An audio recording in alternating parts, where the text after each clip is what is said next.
Hello. Okay, so I thought I'd do a blog about the full benefits of the cold water immersion or swimming, the cold showers. Um, just to sort of recap how the benefits and what they are to me at the moment, but also the general benefits I think of what things are. So at the moment, I have a cold shower every day now. I don't even think about it. I just get in and have it cold. I don't. It comes easy now. I've just started doing my Wim Hof breathing. If people don't know who Wim Hof is, he has a method of. It's a particularly. It's quite an intense method of meditation, but it's all to do surrounding the breathing. He has a. It's a three-part thing. It's a cold water immersion. It's a breathing technique. And it's about channeling the body and getting the body rebooting it, if you like, restarting. Benefits are incredible. So let's talk about the benefits. First of all, I suppose the best of the benefits in terms of the cold water immersion is the way it makes you feel. Now, I've done running. I've done cycling. So I've cycled good distances. I used to do quite a lot of cycling. And I used to run the park runs. Problem is, it played havoc with my knees, and I do have a problem. Makes it very, very difficult. I am intending to carry on doing park running, but I've got to get them looked at. I tried it running again, and it still hurt me quite a lot. So anyway, people who run, people who cycle, you know how it feels when you finish and you get that incredible endorphin rush, and it makes you feel amazing. Now imagine that, but 10 times better. 10 times better, and lasts much longer. Then you'll get somewhere close to what it's like to be immersed in the cold water and swimming. If you couple that then with the breathing, so it's the Wim Hof breathing, it's a very high intensity breathing. Can make you very lightheaded actually, get pins and needles, and then you have breath retention exercises. I've got to the point now I can nearly hold my breath for 3 minutes after doing my breathing exercises. And that is without any air in the lungs. I expel air, and because the amount of oxygen that the body has taken up. So that's the best thing. The number one thing, not the best, but the number one thing is the way it makes you feel.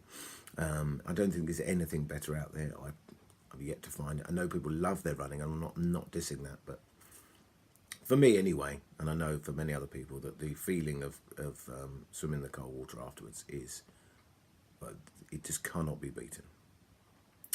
Secondly, is after a period of time, you get a massive boost in your immune system. People say, oh, hot water is good because it opens the pores. This is wrong. You do not want that to happen, because it will and does dry people's skin out. So you need to moisturise. Cold water is way better for the skin. It promotes the capillaries in the body, and they really start to get to work. And as they open up, that includes the heart. So it opens up the cardiovascular system. The whole vascular system starts to work at a better rate. You lower your metabolism, so you don't have to. So getting warm is easy. In fact, Wim Hof, as a man, he's climbed Everest in just a pair of shorts after years of training in this method. So that's, in fact, Wim Hof, when you get to a point with the Wim Hof method, the breathing and the cold and the exercise, you actually don't get ill ever again. There's no colds don't exist for you, because you're so in tune with it that you don't have to do it. I'm not there, obviously. I'm early days. There are many other benefits as well. So, for instance, you become more focused. Focus is heightened to a massive extent. And after you've done the breathing, for instance, once you sit here and you just relax through the breathing, you're almost in a second state of your higher state of consciousness. So it's like, and you're relaxed to the point where it's extraordinary, which allows you then to be able to cope with the cold water. So at the moment, we're swimming in water between 7 and 9 degrees at this time of the year, which is approaching the end of October, beginning of November.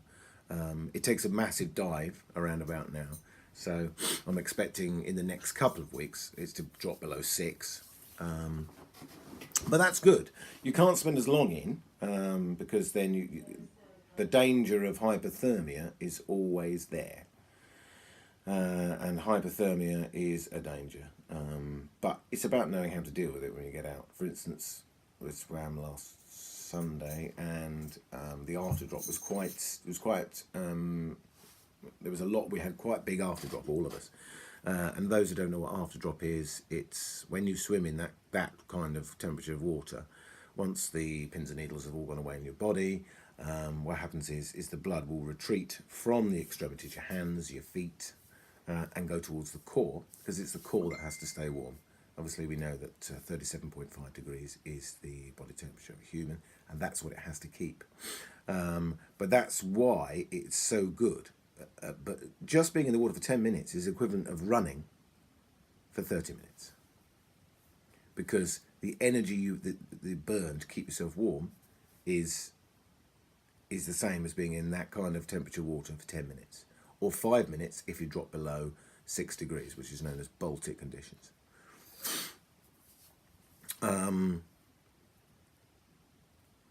Once you get out of the water, your body your blood starts flowing again. So what happens is the warm blood that's in the core will start to flow to the extremities, which are cold, and I mean they are cold, and it will cool the blood. That blood then moves back into the core, mixes with the warm blood, and then starts to cool the core. So when you get out, the midriff here feels extraordinarily cold inside. It's a really weird feeling.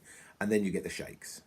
Now that's your body warming yourself up. And then you get another, just shaking like this and the way the core is, then you get another hit of an incredible feeling.